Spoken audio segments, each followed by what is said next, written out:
All right, folks, this is the F800GS by BMW. This is a 2011 model with the added skid plate and handguards. Most of the rest of this is completely stock. It has new tires on it. These are about I don't know, I say if they're 60-40 or something like that. They have somewhat of an aggressive tread pattern, but they were still really pretty good for the street.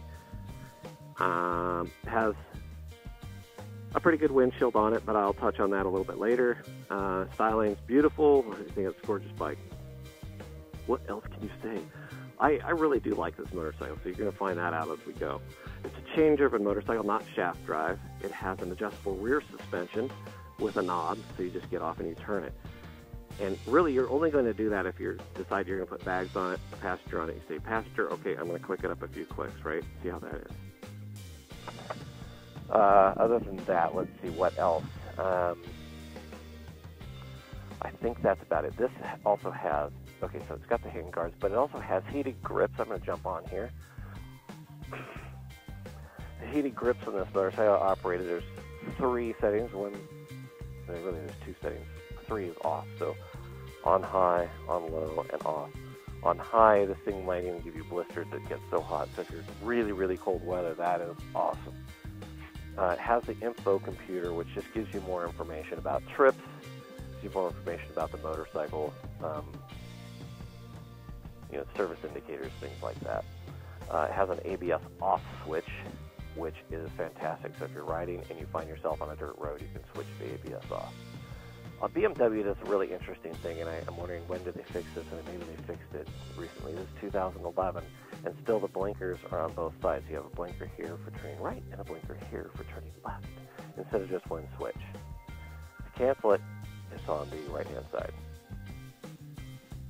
Fantastic. This has a power outlet. You can plug your vest in. You can plug electronics in, so maybe your cell phone or a GPS.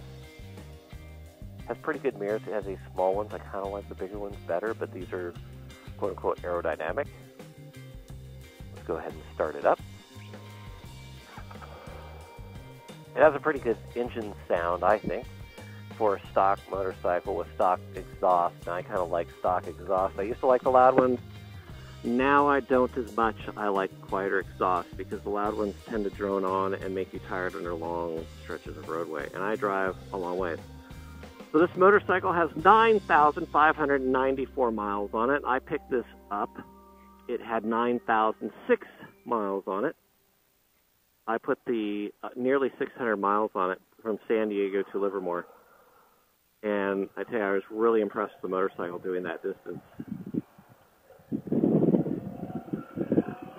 Power delivery is great. You find that the power is really good off the bottom. It's an 800cc motorcycle. It has pretty good power off the bottom. And then mid-range is pretty mild in the mid-range. It's not like it drops off. You just have mild power in the mid-range. And then up around 6,000 RPM, it really comes alive again and gives you that extra boost. And it becomes really a friendly motorcycle to ride because of that. The F800GS has a larger front wheel than the F700GS. It's still the same motorcycle, but it has a cast alloy wheel. This has a spoke wheel. And it has the F700GS has a smaller wheel, and it has a smaller suspension package on it. When I mean that, smaller diameter, less travel, and it makes the motorcycle a little bit lower. So this is a tall motorcycle. Make no arguments about it. It is a tall motorcycle. It's a pretty light motorcycle. It holds its weight low. The gas tank is in the back, and it's underneath the seat. Down, really, it's part of the rear fender down below. So it makes the motorcycle feel a lot lighter than maybe it even is.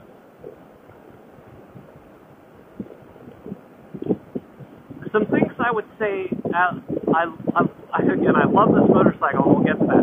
Some things I would say I don't really like about this and I think need to be improved. This windshield, which is a little bit larger windshield, I think, than stock, still does not provide enough wind protection for the rider. And all that would have to change, not the size, but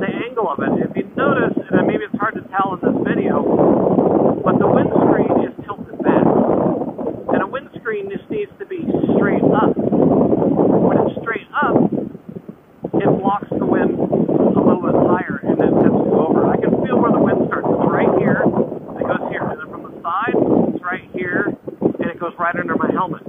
And here, same thing, just into the corner of my helmet.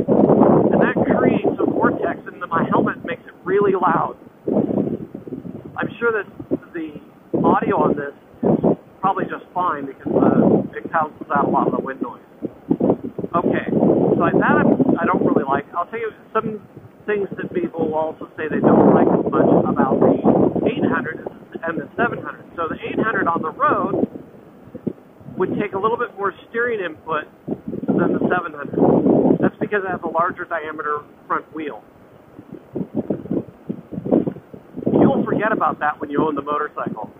You will notice it if you ride the 700, then come out and ride the 800 and say, oh, it takes a little bit more steering input.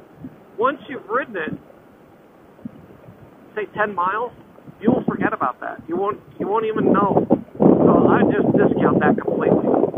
You're not going to, well, maybe you will, but you're probably not going to race this motorcycle. So you're not going to be doing a lot of track days. Even if you were, it would still be a lot down to skill, whether the bigger wheel would hinder you.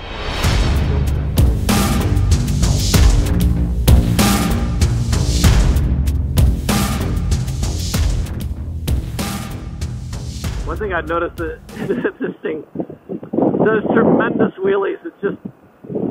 It's got so much power right there, right off the bat, that doing wheelies with this thing is just awesome. And so I was talking a little bit about power delivery, and I'm riding this at about 5,000, 5,500 RPM. And right now I am. And it's got a lot of power right here to take through corners, and it feels real aggressive with this. You know, it's got just power to go. It spins right up. And now I'm going to take it down a notch, and we're going up a hill. So about 4,000 RPM, it feels a little more mellow, and I like that. It's still a bit fast, right? It handles really well.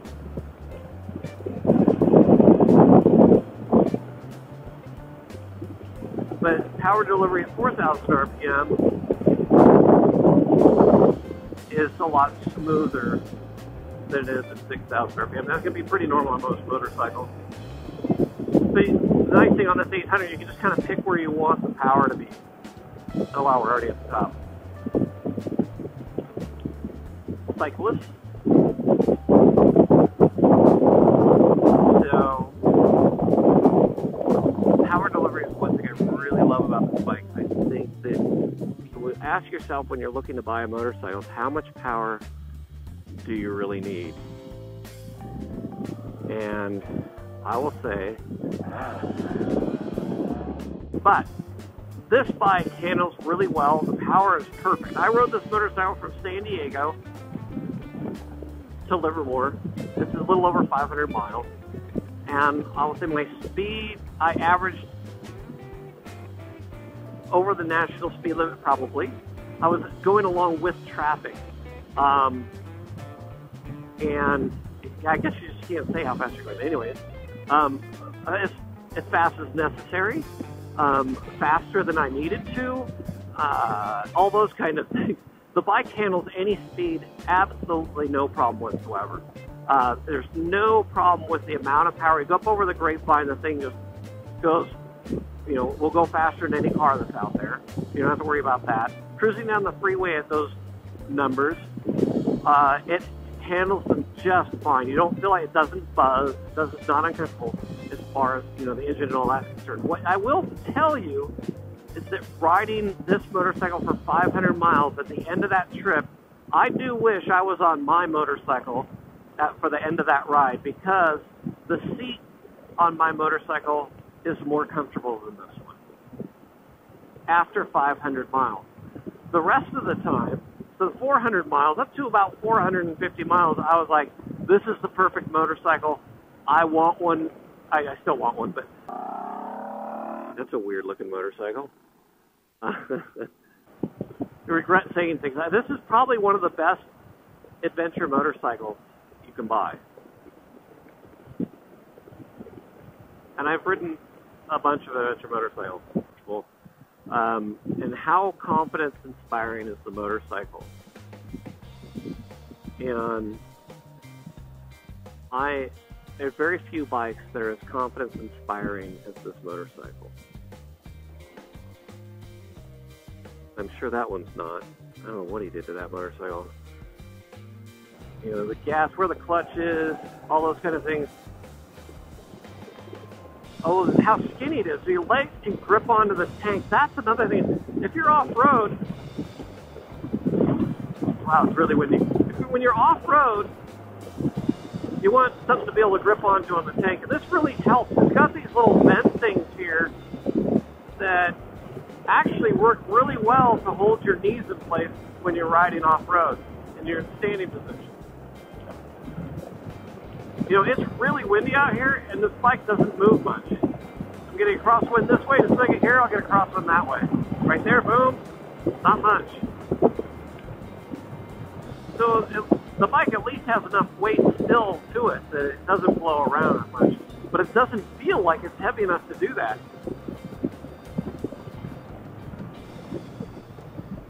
So another good thing about an adventure motorcycle is how easily can you get luggage for it, and how easily will you be able to carry that luggage with you. And BMW does a really great job at their luggage system. And on the F800GS, F650GS, F700GS, the luggage systems are really integrated into the motorcycles, where you really don't notice the luggage racks when the luggage is not on it, which is pretty cool. A lot of people opt for the alternate luggage rack, and then you see these big square things to the side of the motorcycle all the time, and they're a bit stronger than the BMW luggage systems, but for most people, in most circumstances, the BMW luggage systems really work well. They're expandable. They do hold up to the bike falling down on them. They can get broken, but they do hold up pretty well. And you don't notice them on the motorcycle. So I would go on record by saying this is one of my favorite all-time adventure motorcycles. I want one. I want one really bad. I will probably buy one of these for myself. It's very difficult to even have this one for sale in my shop because I want it so bad. Do I like it more than my Super Tenere? Do I like it better than the R1200? So, yes and no. I do like it better than the R1200GS. I really do. Because for all the reasons I would want the R1200GS, this bike does everything better. Because I want it for adventure riding, doing off-road adventures. For touring, I wouldn't say that. For touring, the R1200 is a much bigger motorcycle. And with two people and all their luggage, you'd find that motorcycle to be a bit more comfortable, a lot more comfortable for longer trips. And those longer trips, we're talking, 500 plus mile days, okay? If you're doing 100 miles or 200 miles,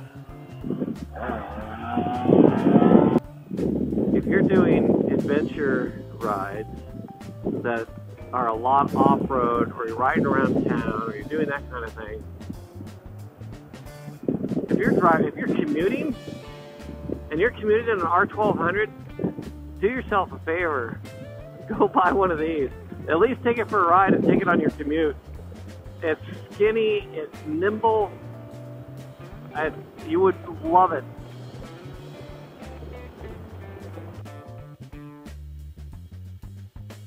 Well, that is the F800GS 2011.